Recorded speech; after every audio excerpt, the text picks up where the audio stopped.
Shalom, shalom, meus amores, tudo bem com vocês? Bom, eu tô aqui para gravar mais um vídeo para o grupo de leitura e meditação da Bíblia do Tropa de Elite de Jesus, o grupo que se chama Techuvá. Eu me chamo Sara, eu faço parte da Tropa de Elite de Jesus e vou gravar os meus comentários sobre o Evangelho de Jesus.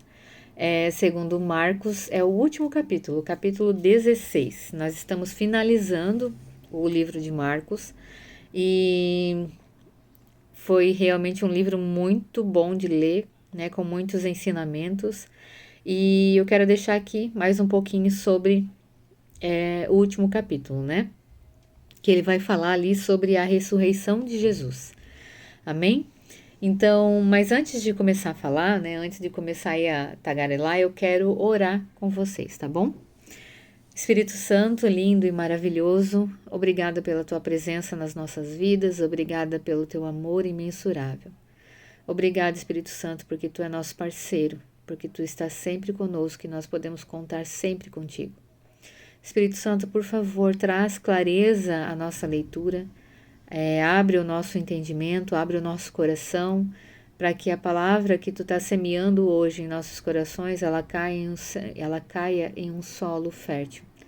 E dê muitos frutos, Espírito Santo, por favor, frutos para a eternidade. Que as nossas obras, elas não sejam obras de palha, mas que sejam obras para a eternidade, né? Que sejam obras que realmente permaneçam para sempre. Nos ajuda a entender, nos ajuda a praticar as Escrituras e tudo aquilo que nós estamos aprendendo e que aprendemos com o livro de Marcos. Amém? Abençoa a todos que estão vendo esse vídeo aqui no grupo Techuvá ou nas mídias sociais. Abençoa a casa deles, abençoa as suas finanças, abençoa a sua vida, a sua saúde, que eles sejam prósperos, Espírito Santo, em tudo o que eles fazem. Em nome de Jesus, amém e amém. Meus amores, então vamos lá. Aqui eu tô lendo na versão NVT, que é a nova versão transformadora. Aqui ela traz para mim o capítulo 16, ele começa falando que ele vai falar sobre a ressurreição de Jesus.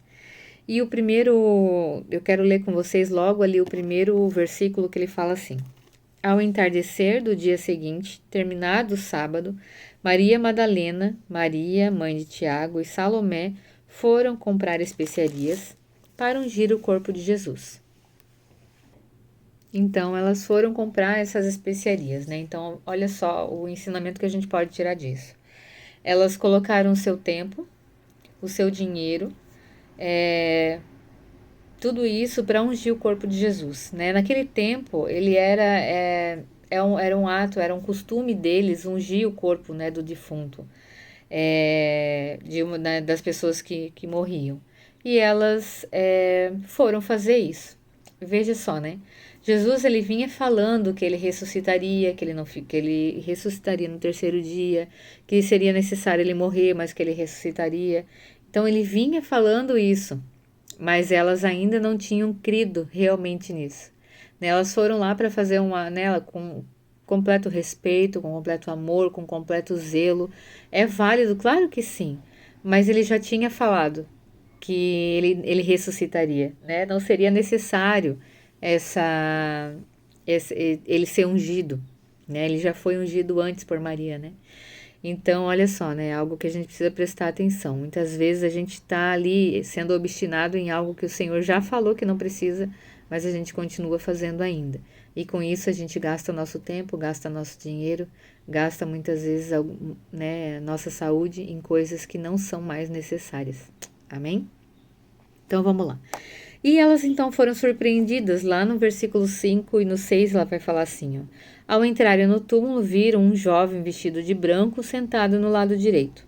Ficaram assustadas no 6, mas ele disse, não tenham medo, vocês procuram Jesus de Nazaré, que foi crucificado. Ele não está aqui. Ressuscitou. Vejam, este é o lugar onde haviam colocado seu corpo.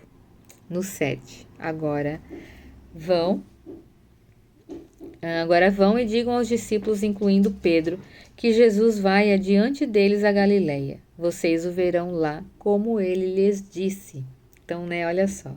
Até então, todos realmente esperavam que Jesus, o Messias, né, o Jesus, o Messias forte, o Messias que faria deles um exército para que eles, né, livrasse Israel dali da opressão de Roma, né? Mas não foi isso o que aconteceu, né? Jesus veio para servir, ele veio para morrer em nosso lugar, ele morreu como maldito, né? Porque ele se fez maldito em nosso lugar.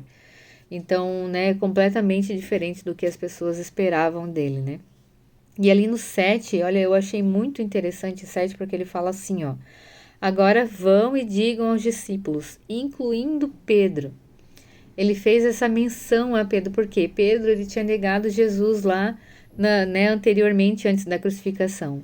E ele, né, tenho certeza que ele se arrependeu profundamente. Ele, nas escrituras fala que ele chorou amargamente, né?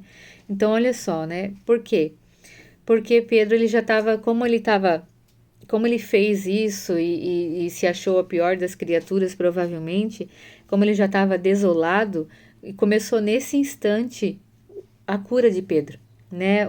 A busca por Pedro discípulo, por Pedro o apóstolo do Senhor Jesus. Então, né, começou ali a cura, né, de Pedro. E eu achei isso extraordinário. Então, vamos para frente. Depois ali no 8, alguns manuscritos eles vão até aqui, falando, né, como trêmulas e desnorteadas as mulheres fugiram do túmulo e não disseram coisa alguma a ninguém, porque elas estavam assustadas demais, né? Então, alguns manuscritos, os mais antigos, o livro de Marcos, né, o Evangelho de Jesus segundo Marcos vem até esse versículo, mas aqui ele continua. E eu quero ler com vocês lá no 9, que fala assim, ó: quando Jesus ressuscitou dos mortos, no domingo de manhã bem cedo, a primeira pessoa que viu foi Maria Madalena, a mulher de quem ele havia expulsado 7 demônios. Então, olha só, Maria Madalena foi a primeira pessoa que viu Jesus, né? E o que ela fez? Ela foi correndo anunciar a sua ressurreição. E glória a Deus por isso, né? As boas novas, né? Ou seja, Jesus ele está vivo, né? E depois ali no decorrer dos versículos seguintes vai contar que Jesus apareceu, né, outras vezes aos seus discípulos. E no 14 ele vai falar assim, ó: mais tarde, enquanto os 11 discípulos comiam, Jesus lhes apareceu. Ele os repreendeu por sua incredulidade obstinada, pois se recusaram a crer naqueles que o tinham visto depois de sua ressurreição. Então, olha só, ele ele foi até lá e ele repreendeu os discípulos por sua incredulidade obstinada, né? Porque não acreditaram no que ele falou, não acreditaram no que os outros falaram e eles estavam obstinados a isso, né? A não acreditar. Então, que em nome de Jesus, né? O Senhor, ele tire de nós, arranque de nós, do nosso coração, do nosso meio, toda a incredulidade que pode haver ainda, né, em nós, né? Para que a gente se encreia nele completamente, amém? Depois no 15 ele vai falar assim, ó: Jesus lhes disse: vão ao mundo inteiro e anunciem as boas novas a todos. Quem crer e for batizado será salvo, mas quem se recusar a crer será condenado. Então, olha só. O meio que nós chegamos ao Pai é Jesus, né? Nós já sabemos disso, né? O único caminho que tem para nós chegarmos ao Pai é Jesus. Então, aqui fala bem claro: quem se recusar a crer será condenado. Então, que em nome de Jesus a gente creia no Senhor Jesus, a gente creia de todo o nosso coração e que a gente leve, né, assim como ele pediu para que o Evangelho seja anunciado, a gente leve esse Jesus para outras pessoas, para que outras pessoas também creiam no Senhor Jesus e também sejam salvas. Ele fala depois lá no 20, ele fala assim, ó: os discípulos foram a toda parte e anunciavam a mensagem, e o Senhor cooperava com eles, confirmando-a com muitos sinais. Então, o Senhor, ele está conosco, ele permanece conosco, né? Então, que a gente faça, continue a fazer isso, né? Esse mandamento que ele nos deu de fazer discípulos, de continuar espalhando as boas novas, de levar Jesus para as pessoas, que a gente realmente faça isso com todo o nosso ser, com todo o nosso coração, para que outras pessoas também venham a ser salvas e resgatadas, assim como nós fomos, amém? Então, meus amores, estes foram os meus comentários sobre o versículo, sobre o Evangelho de Jesus segundo Marcos. Eu espero que eu tenha ajudado vocês na leitura. Foi uma leitura fascinante para mim, muito boa.